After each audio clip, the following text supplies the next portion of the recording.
उपनिषदं भो ब्रूहि इत्युक्तात उपनिषद ब्राह्म्युवावत उपनिषदम् अब्रुमेति तस्यैतपोदमः कर्मेति प्रतिष्ठा वेदाः सर्वाङ्गानि सत्यमायतनम् तस्यैतपोदमः कर्मेति प्रतिष्ठा वेदाः सर्वाङ्गानि सत्यमायतनम्।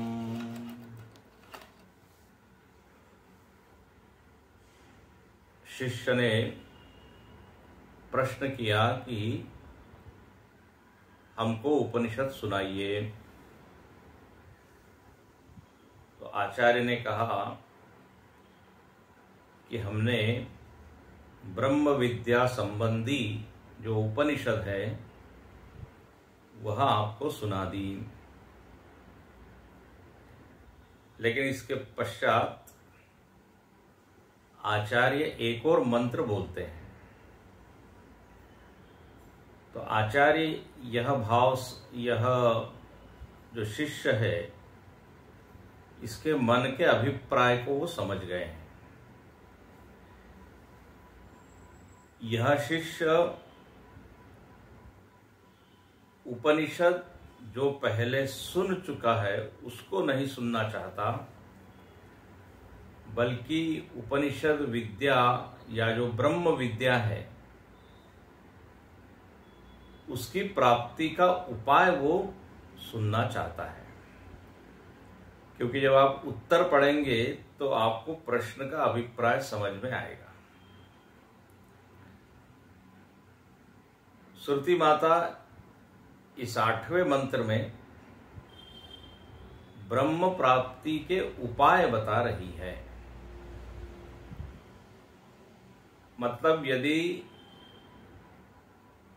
ये साधना हम करें जो अभी बताई जाएगी इस 8वें मंत्र में, तो ब्रह्म विद्या जो है वो हृदय में अच्छे से प्रतिष्ठित होगी, स्थिर होगी। तो ब्रह्म विद्या नहीं बताई जा रही है, अब वो तो हो चुकी, लेकिन अब उस विद्या को हम कैसे धारण करें, कैसे हमको उसका पूरा पूरा लाभ हो, उसके लिए जो आवश्यक गुण हैं वो यहां बताए गए हैं और उसी को यहां उपाय बताया गया। उसी को क्या कहा गया? उपाय। क्योंकि ब्रह्म विद्या के बाद और कोई साधना की आवश्यकता है नहीं। जिसको लक्ष्य मिल गया फिर उसको अब क्या साधन की जरूरत। एक बार आप ट्रेन में बैठते हो और अपने स्टेशन पर पहुंच जाते हैं, डेस्टिनेशन पर, तो फिर उस टिकट की या उस ट्रेन की आवश्यकता नहीं रहती। सारी आवश्यकताएं पहले हैं। रिजर्वेशन हुआ है कि नहीं, कंफर्म हुआ है कि नहीं,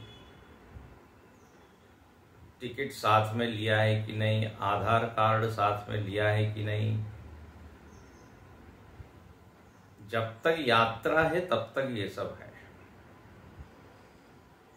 तो ये प्राप्ति के उपाय है कि नहीं, गंतव्य की प्राप्ति के उपाय है। तो पहले उसकी जरूरत होती है। यदि ये सब आपके पास हो तो आपकी यात्रा सकुशल होगी, कंफर्टेबल होगी, अच्छी होगी और लक्ष्य तक हम पहुंचेंगे भी। तो यहां पे कुछ इसी तरह की बात श्रुति माता इस मंत्र में कहती है। और यहाँ पे एक रूपक जैसा दिया है। ब्रह्म विद्या मानो की एक शरीरधारी कोई मनुष्य हो, और यहाँ पे हमने देखा कि पार्वती माता को ब्रह्म विद्या कहा गया। इंद्र को जिसने ज्ञान कराया वो कौन? उमा पार्वती, वो ब्रह्म विद्या थी, तो एक आकार में थी। तो ऐसे ही यहाँ ब्रह्म विद्या की कल्पना की गई है कि उसके पैर है और उसके अंग है। तो देखिए, तस्यै, तस्यै मतलब ब्रह्म विद्या की, तस्यै तपो दम कर्म इति प्रतिष्ठा। उस ब्रह्म विद्या की प्रतिष्ठा क्या है? तो बोले तप, दम और कर्म। अब यहां प्रतिष्ठा का अर्थ यश या नाम, कीर्ति, ये नहीं। प्रतिष्ठा का अर्थ है जिसके ऊपर ब्रह्म विद्या खड़ी है, आधार, उसको कहते हैं प्रतिष्ठा। पैर, हम लोग किस पे खड़े हैं? पैर, पांव पर। तो बोले ये तप, दम और कर्म मानो की पैर है। अच्छा। और वेदाः सर्वांगानी, वेद उसके सारे अंग है। तो सत्य आयतन है, उसका हृदय है। तो ऐसा यहां एक बिल्कुल छोटा सा ये मंत्र है, लेकिन इसमें काफी गहराई है। तप मतलब क्या? दम मतलब क्या? तो भाष्यकार देखिए, अब एक एक शब्द को खोलते हैं। कहते हैं याम इमाम ब्राह्मी उपनिषदम तव अग्रे अब्रूम। बोले आपके सामने, तव अग्रे मतलब पहले, ब्राह्मी उपनिषद बता दी गई। ब्राह्मी उपनिषद मतलब ब्रह्म संबंधी उपनिषद, वह उपनिषद जिसमें ब्रह्म का निरूपण हुआ। उपनिषद का प्रतिपाद्य ब्रह्म ही है। उपनिषद हमको ब्रह्म तक ले जाना चाहती है, ब्रह्म में प्रतिष्ठित करना चाहती है। तो उपनिषद का यहाँ नाम क्या दे दिया? ब्राह्मी उपनिषद, ब्रह्म संबंधी उपनिषद। बोले वो हमने आपको बता दी। तो जो बताई उपनिषद वही तस्यै, अब ये सर्वनाम है, उसी उपनिषद, उसी ब्रह्म विद्या की बात यहाँ पे हम कर रहे हैं। उसी ब्रह्म विद्या के अंगों की चर्चा यहाँ की जा रही है, जो ब्रह्म विद्या पहले बताई। अच्छा, तो बोले क्या क्या उसके अंग है? तो कहते तस्यै, तस्या उक्ताया उपनिषद। देखो फिर बताते हैं, तस्यै का अर्थ क्या किया? जो उपनिषद पहले बता दी गई है। तस्य बोलते हैं, तस्य पुल्लिंग है, तस्य मतलब उसका, उसका मतलब किसका? तो जिसका उल्लेख पहले हो चुका है। तस्य ये स्त्रीलिंग है, क्योंकि ब्रह्म विद्या स्त्रीलिंग है। तो बोले जो उपनिषद है उसी के अंगों की बात यहां की जा रही है। वास्तव में वो क्या है? उपाय है। उस ब्रह्म विद्या की प्राप्ति के उपाय यहां बता रहे हैं रूपक के द्वारा। अच्छा, तो तस्या उक्ताया उपनिषद प्राप्ति उपाय भूतानि तप आदीनी। उस ब्रह्म विद्या को यदि हमको ठीक से पचाना है, समझना है, अपने सिस्टम से एक रूप करना है, मतलब वो जो ब्रह्म की प्रमा है, प्रमा मतलब जो यथार्थ ज्ञान, यथार्थ अनुभव, उसको भी कहते हैं प्रमा। उसको यदि बनाए रखना है तो बोले ये उपाय जीवन में आप लेकर आइए, इसके बिना वो ब्रह्म विद्या टिकेगी नहीं, स्थिर नहीं होगी। तो यहां पर 3 उपाय यहां बताए, तप, दम, कर्म इति प्रतिष्ठा।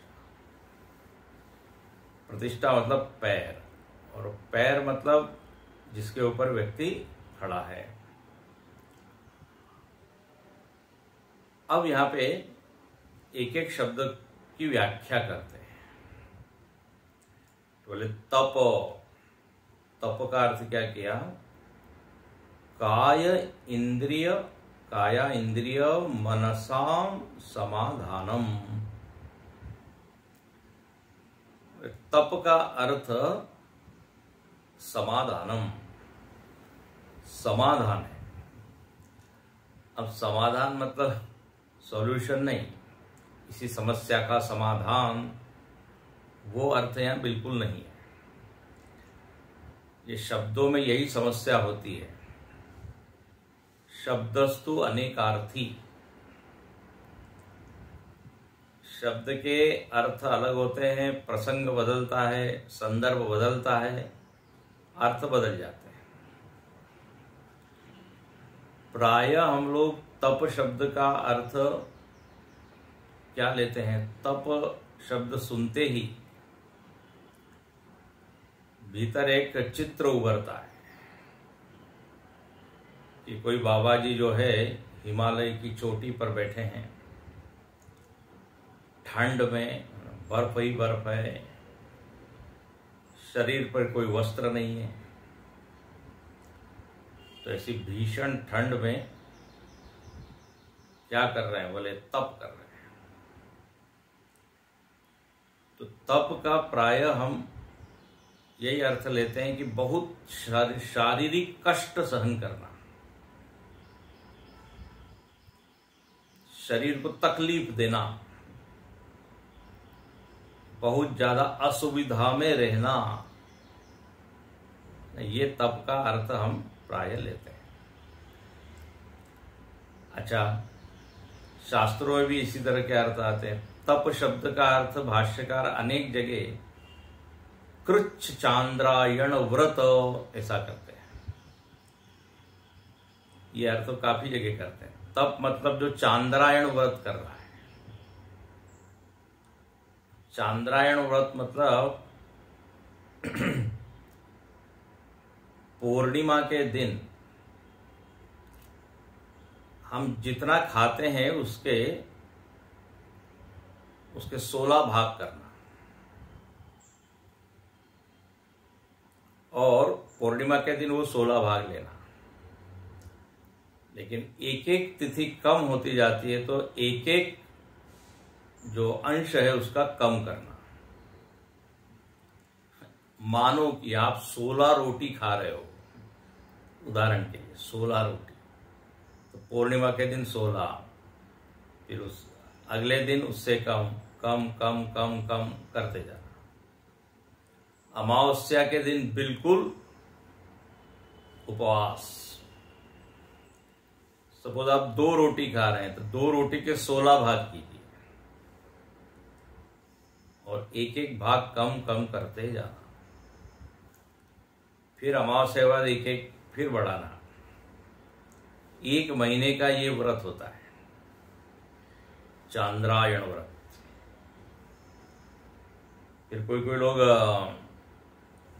पंचाग्नि ताप करते, पंचाग्नि तपते हैं। मतलब गर्मी के दिन में, भीषण गर्मी के दिन, सिर के ऊपर सूर्य दोपहर और आसपास अग्नि को जला के फिर बीच में बैठना।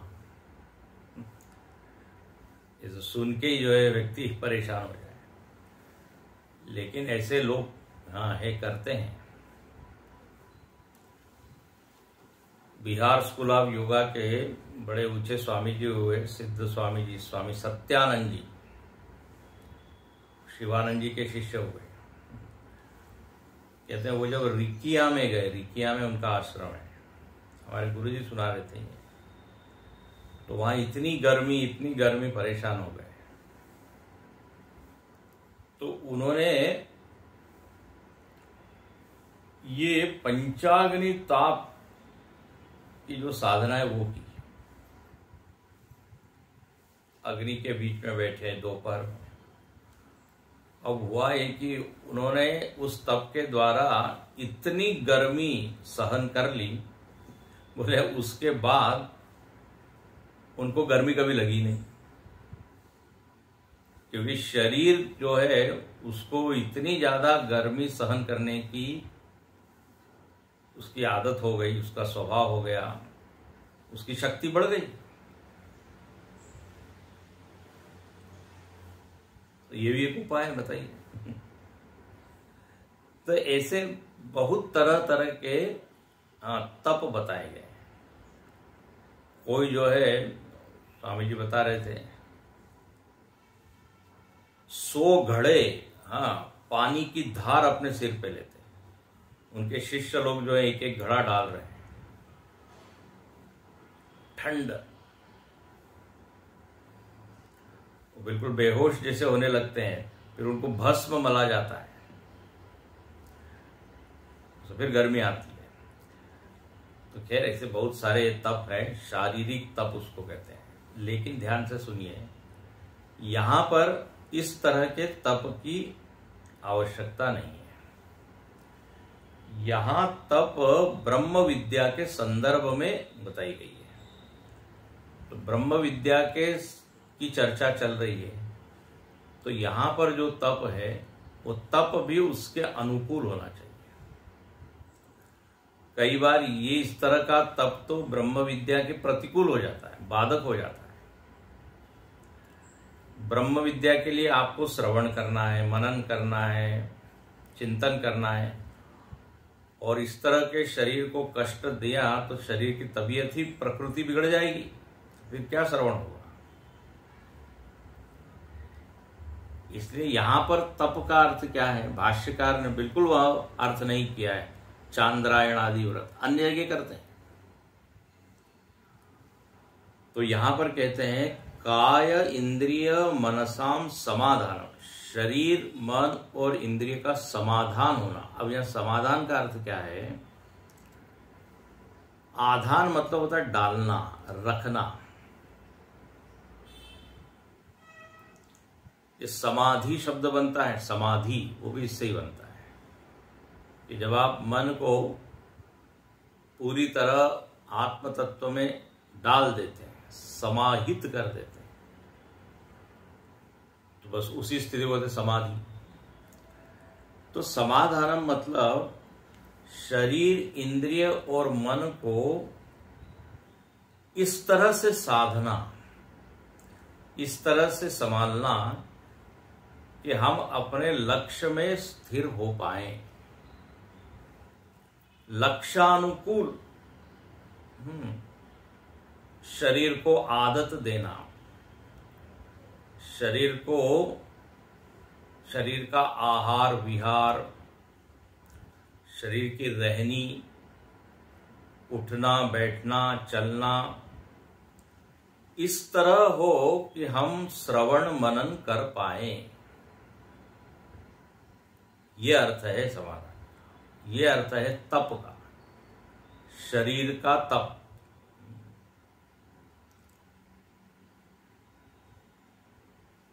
केवल उपवास करना ठीक है, वो एक तरह का तप है, यदि वो बाधा नहीं बन रही तो वो ठीक है। लेकिन मुख्य जो लक्ष्य है वो क्या है, ज्ञान की प्राप्ति, तो उसके अनुकूल जीवन शैली अपनाना, यह है तप, शारीरिक तप।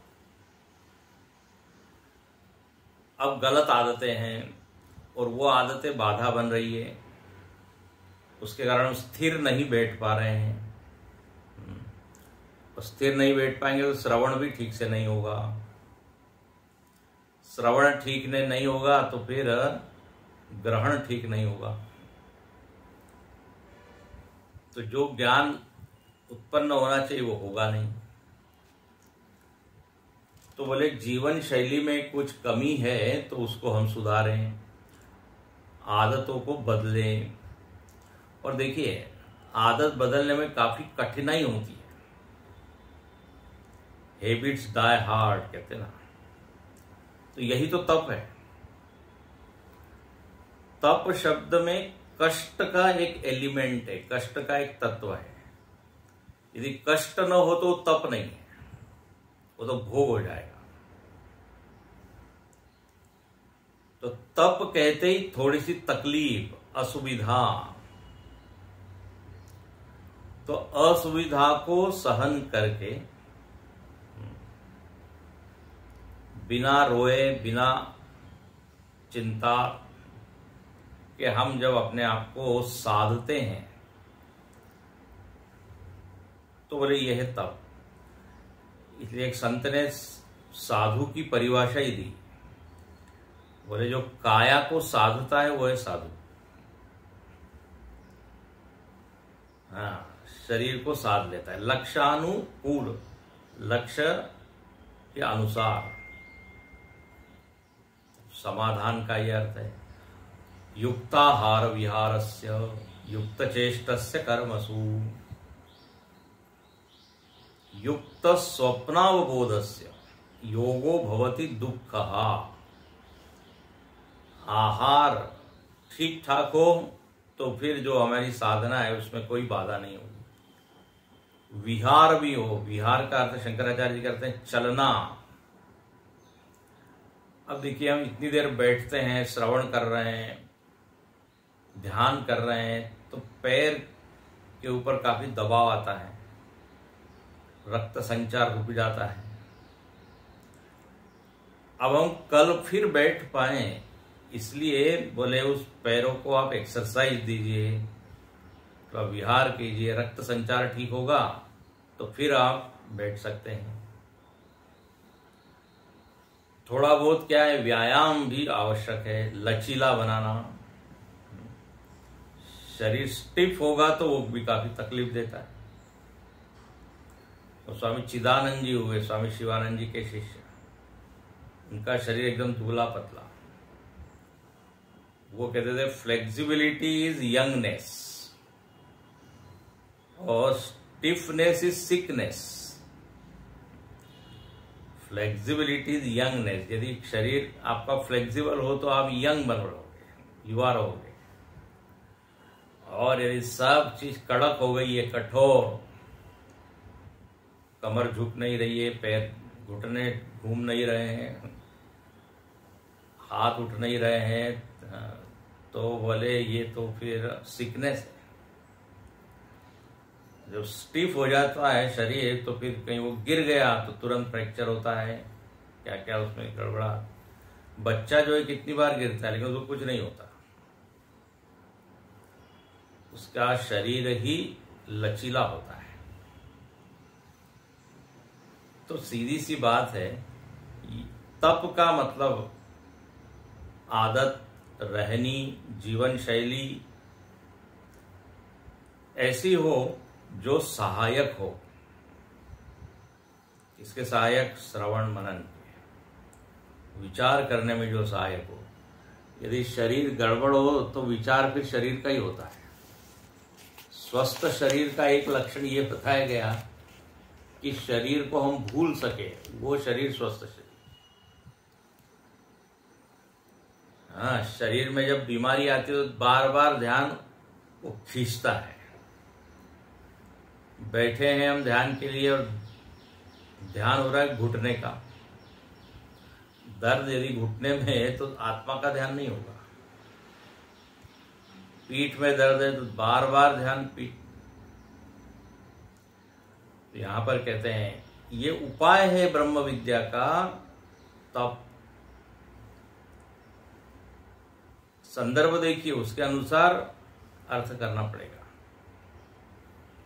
तो तप शरीर का हुआ, काय। फिर कहते हैं इंद्रिय, इंद्रिय का समाधान। अब इंद्रिय का समाधान मतलब अपने पास 10 इंद्रियां हैं। तो उन सारी इंद्रियों का उपयोग प्रमा की उत्पत्ति के लिए हो जाए, तब वो हो गया क्या? इंद्रिय का समाधान, इंद्रिय का तप हो गया। कान से हम वही सुने जिसके द्वारा मन ब्रह्म की ओर चले। आंख से वही देखे जिसके द्वारा ब्रह्म की याद आए। इसलिए कहते हैं भद्रम कर्णे विशृणुयाम देवा भद्रम पश्येमाक्षभिर्यत्रा। तो अपनी सारी इंद्रियों की दिशा कुछ इस तरह हो कि वह ब्रह्म विद्या को स्थिर करने में सहायक हो। विषय की सन्निधि से इंद्रियां चंचल हो जाती है ना, तो बोले ऐसे विषयों के पास न जाएं, उसको दूर से ही त्याग करें।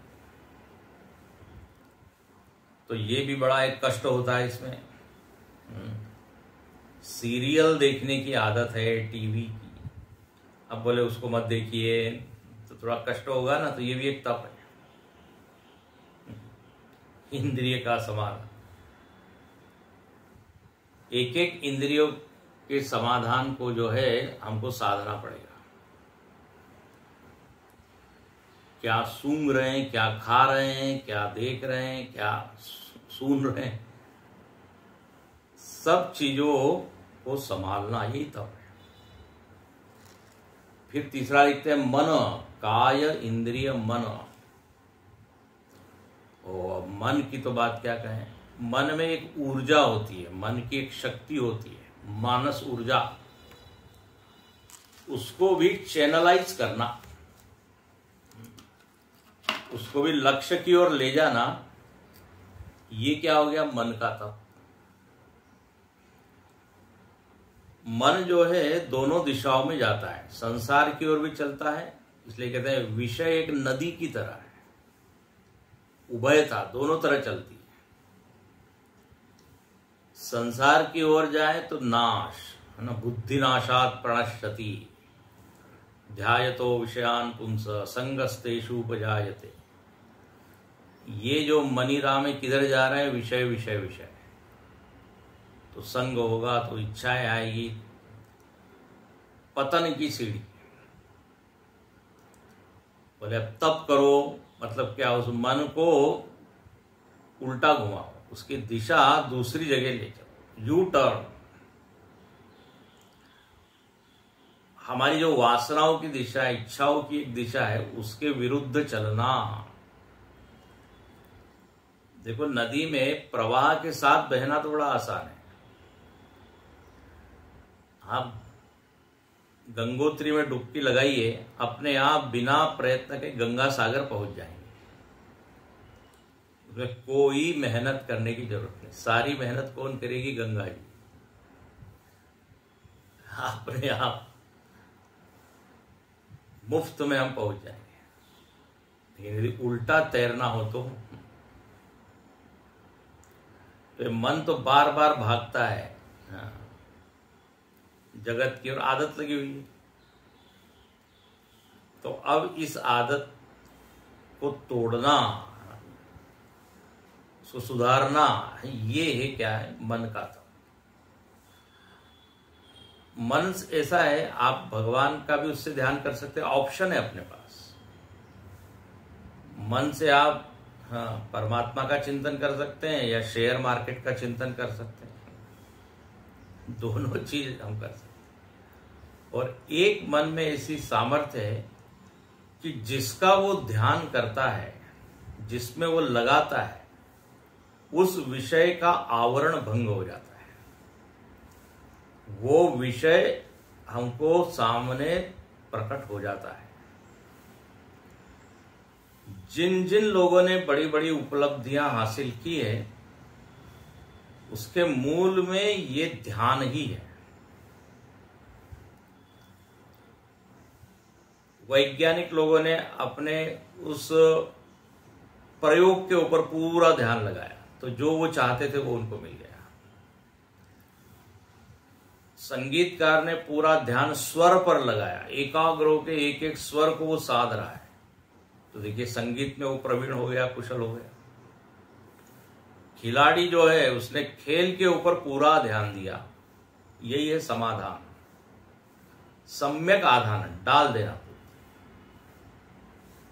तो जिसके ऊपर डाल देगा वो मन, वो विषय के ऊपर का जो आवरण है, जो पर्दा है, वो हट जाता है।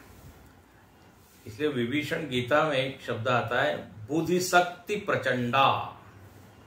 ये बुद्धि या मन क्या है, तो बोले मिसाइल है या प्रचंड शक्ति है, जिसके ऊपर इसका आघात होता है वो चीज चूर चूर हो जाती है। मतलब क्या, जिस विषय का आप ध्यान करोगे वो विषय सारा आपके सामने खुल जाएगा।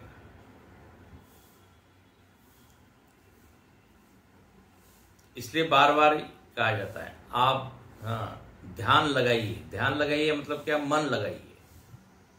देखो ध्यान ही मन है, ध्यान ही मन है।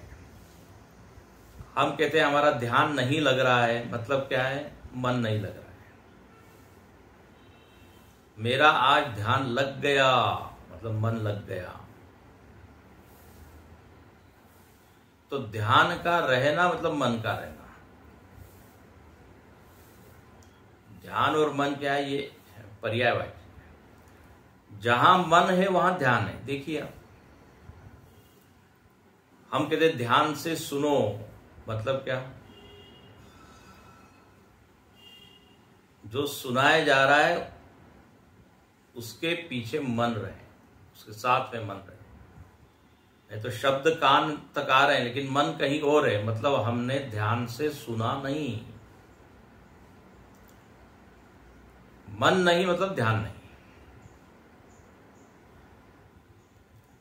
तो ये एक तप है। बार बार मन भागता है, उसको बार बार पकड़ के लक्ष्य में लगाना, वो तो कष्ट तो होता ही है, इतना आसान नहीं है। तो यदि हम ये कर ले जाएं तो इसको बोलेंगे मन का ध्यान, मन का तप। तो कायेन्द्रिय मनसाम समाधानम, इंद्रिय मन शरीर सबको लक्ष्य के अनुकूल ढाल देना, आदत डालना। तो ये हो गया तप।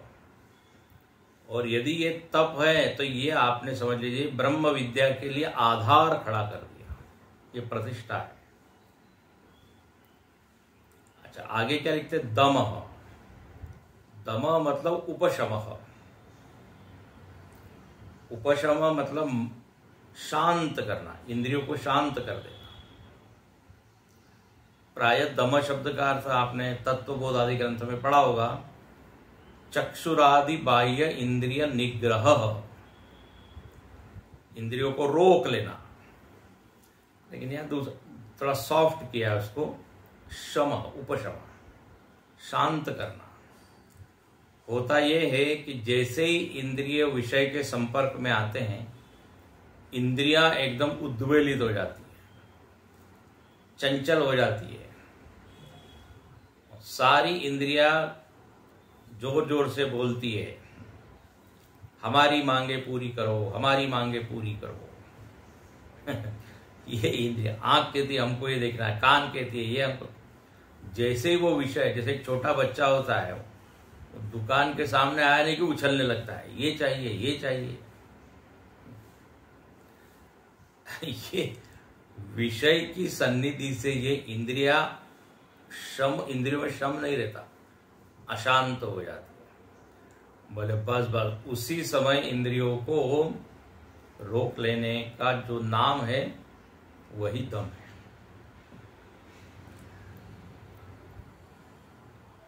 धन्याष्टकम नाम का एक ग्रंथ है, उसमें पहली ही पंक्ति शंकराचार्य ने बड़ी अच्छी लिखी, तज ज्ञानम यद इंद्रिय प्रशम करम। ज्ञान कौन सा ज्ञान सही है, बड़ा अच्छा लिखते हैं। बोले वही ज्ञान है जिसको सुनकर इंद्रियां शांत हो जाए। बहुत सुंदर। तज ज्ञानम यद इंद्रिय प्रशमकरम। जब हम ये विज्ञापन इत्यादि देखते हैं तो हमको ज्ञान होता है, ये वस्तु मार्केट में आ गई है, तो वो ज्ञान क्या करता है, प्रशमकरम होता है कि अशमकरम। विज्ञापन देख के इंद्रिय शांत नहीं, एकदम पैर कहते हैं चलो चलो, शॉपिंग बहुत दिन से हुई नहीं, ये नई खबर आई है, ये वस्तु आ गई है। तो इंद्रियों को जो क्या कर दे, बेचैन कर दे, बोले वो ज्ञान नहीं है। तो यहां पर अभिप्राय ये है कि हम ऐसे विषयों को ग्रहण न करें या ऐसे विषयों से दूर रहें जो इंद्रिय मन दोनों को क्या कर दे, अशांत करे। यदा हि नेन्द्रियार्थेषु न कर्मसु अनुषज्यते, वर्णन आया है कि जब इंद्रियां चंचल नहीं होती, बोले तब समझना चाहिए साधक जो है वो आगे बढ़ गया है। तो ये बात है। अब ऐसा तो होगा नहीं कि विषय होगा ही नहीं, जब भी हम रहेंगे तो विषय तो सामने रहेंगे। गुरुदेव ने बड़ा अच्छा कहा, कॉन्फ्रंटेशन विथ विषय तो अनअवॉइडेबल है।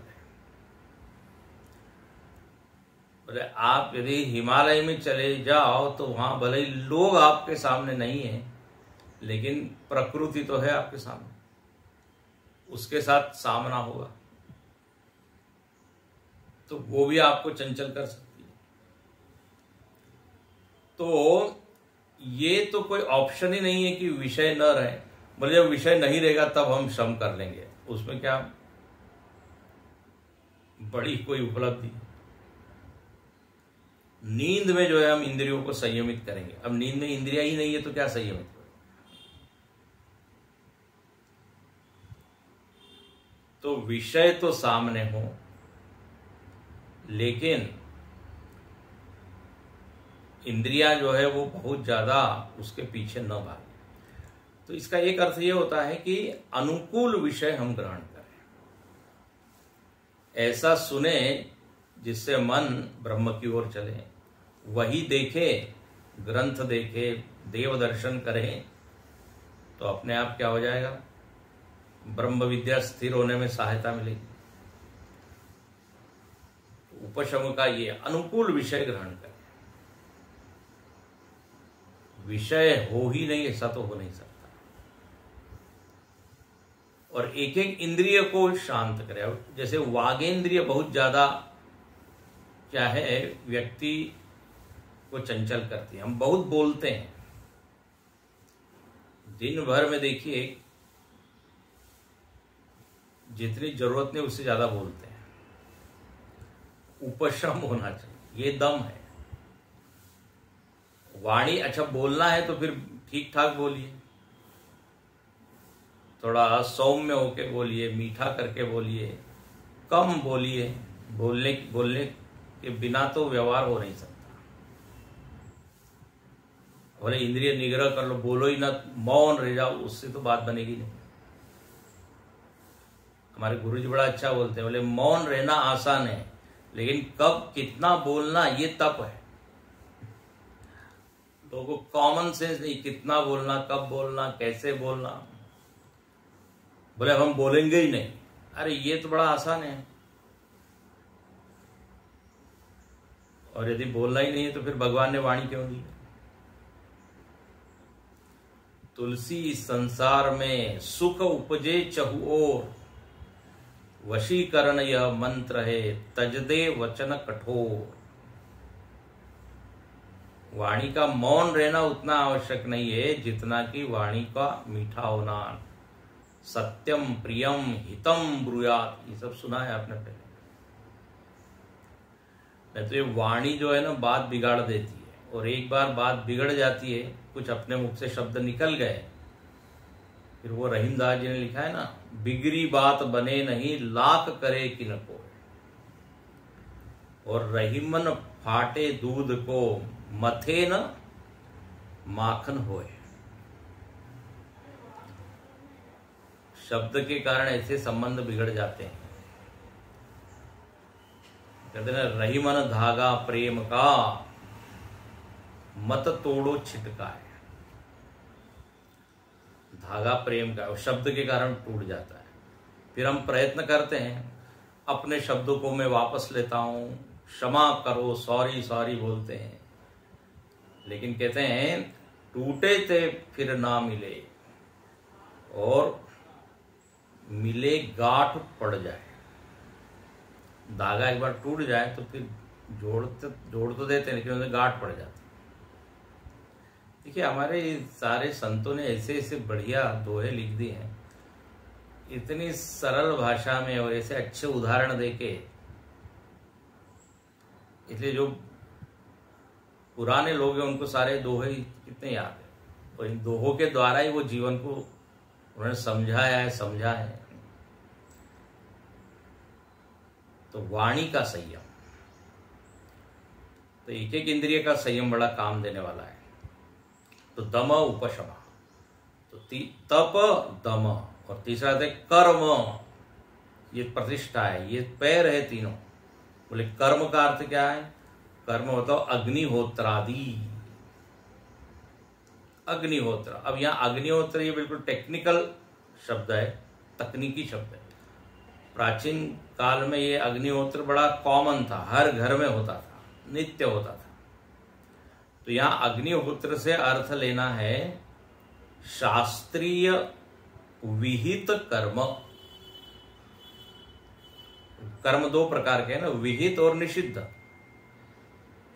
तो विहित मतलब जो करने चाहिए, करने के लिए बताए गए हैं वो कर्म, उसको गीता में कहते हैं नियतम कुरु कर्मत्वम, नियत कर्म करो, शास्त्र सम्मत कर्म।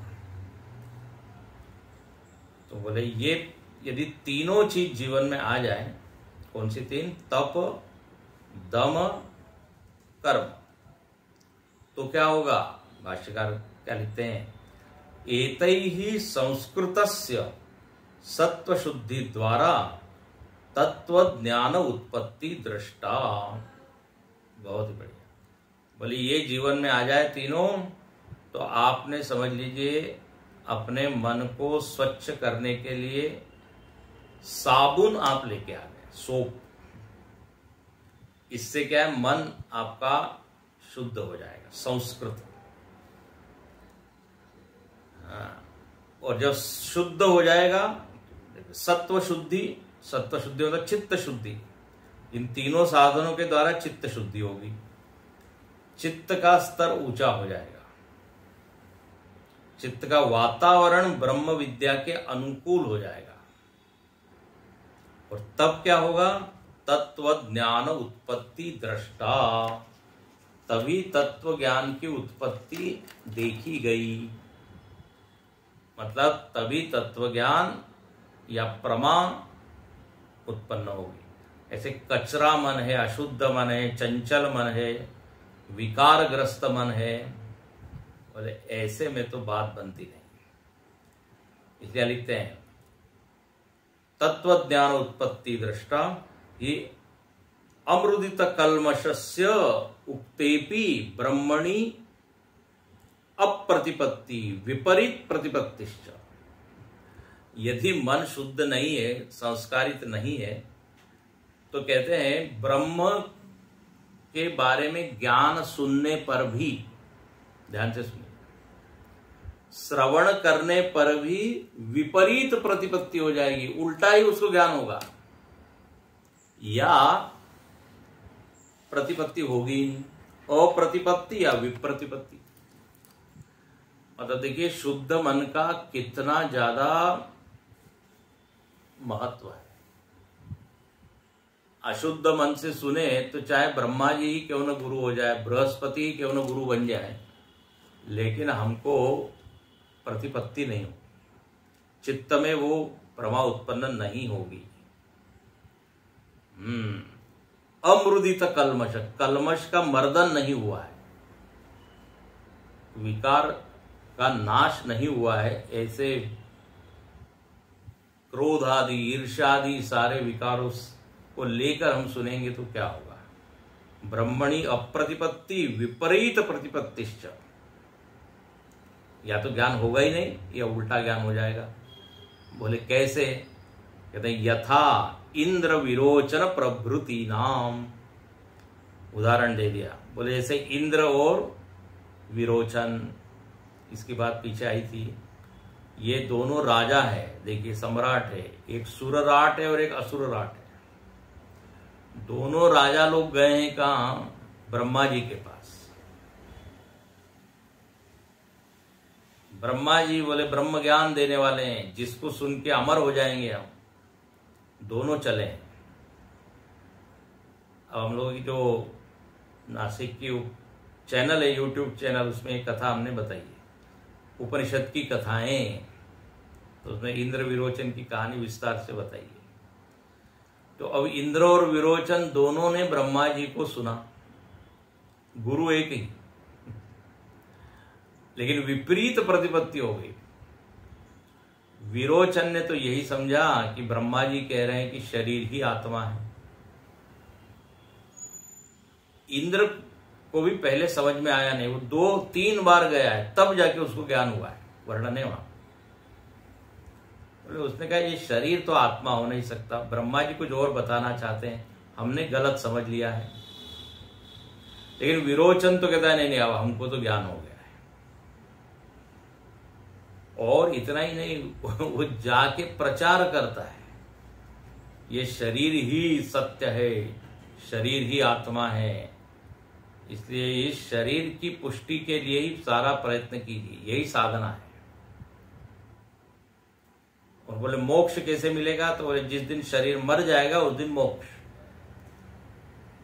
ये तो बहुत बढ़िया बात है, कुछ करने की जरूरत नहीं है, ऑटोमेटिक अपने आप एक दिन हम सबको मोक्ष मिल जाएगा। तो इतनी मेहनत करने की कोई जरूरत है? मेहनत करनी है तो किसके लिए? इस शरीर को खिलाने पिलाने के लिए मेहनत कीजिए। घी यदि नहीं है तो कर्जा लेके आप घी पीजिए, लेकिन जरूर पीजिए। बोले कर्जा लिया है तो फिर अगले जन्म में उसको चुकाना पड़ेगा। बोले अगला जन्म होता नहीं है। किसने देखा है? पुनरागमनो कुतः भस्मीभूतस्य देहस्य ऋणम कृत्वा घृतम पिबेत। तो अब ये विरोचन की बताइए विपरीत प्रतिपत्ति, यही चार्वाक दर्शन कहते हैं इसे। तो इंद्र को तो ज्ञान हो गया, विरोचन को नहीं हुआ। क्यों? क्योंकि दोनों का अंतःकरण अलग था। इसलिए लिखते हैं तस्माद इह, इस जन्म में, इह वा अतीतेषु, या पिछले जन्म में, या बहुषु, बहुत सारे जन्मों में, बहुषु जन्मांतरेषु तप आदि भी कृत सत्व शुद्धेर ज्ञानम समुत्पद्यते। बोले या तो इस जन्म में, पिछले जन्म में, या बहुत सारे जन्मों में आप अपने मन को जब तक क्या शुद्ध नहीं करोगे तब तक ज्ञान की उत्पत्ति नहीं होगी। और कौन से ज्ञान की उत्पत्ति? तो बोले यथाश्रुतम, जो सुना हुआ है बिल्कुल वैसा ही ज्ञान उत्पन्न नहीं होगा, उल्टा ही उत्पन्न होगा या आधा होगा। ये यथाश्रुतम शब्द बहुत महत्वपूर्ण है। जैसा सुनाया जा रहा है वैसी ही प्रमा बननी चाहिए, वैसी ही समझ उत्पन्न होनी चाहिए। यदि हम ऐसा चाहते हैं तो अंतःकरण की सफाई करनी पड़ेगी। और उसके लिए ये 3 प्रकार के क्या हो गए उपाय, तप, दम, कर्म। और आगे लिखते हैं, ये श्लोक बहुत प्रसिद्ध है, यस्य देवे पराभक्ति यथा देवे तथा गुरौ तस्यैते कथिता यर्ता प्रकाशन्ते महात्मना।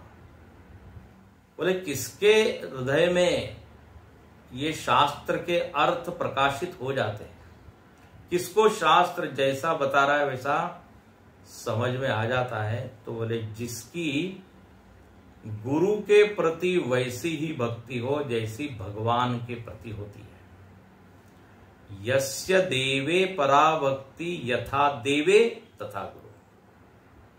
जो पूरी तरह शरणागत हो, श्रद्धा से स्निग्ध हो, जिसका अंतःकरण विश्वास पूरा हो, भक्ति से भरा हो, तो ऐसा रसमय जिसका चित्त है,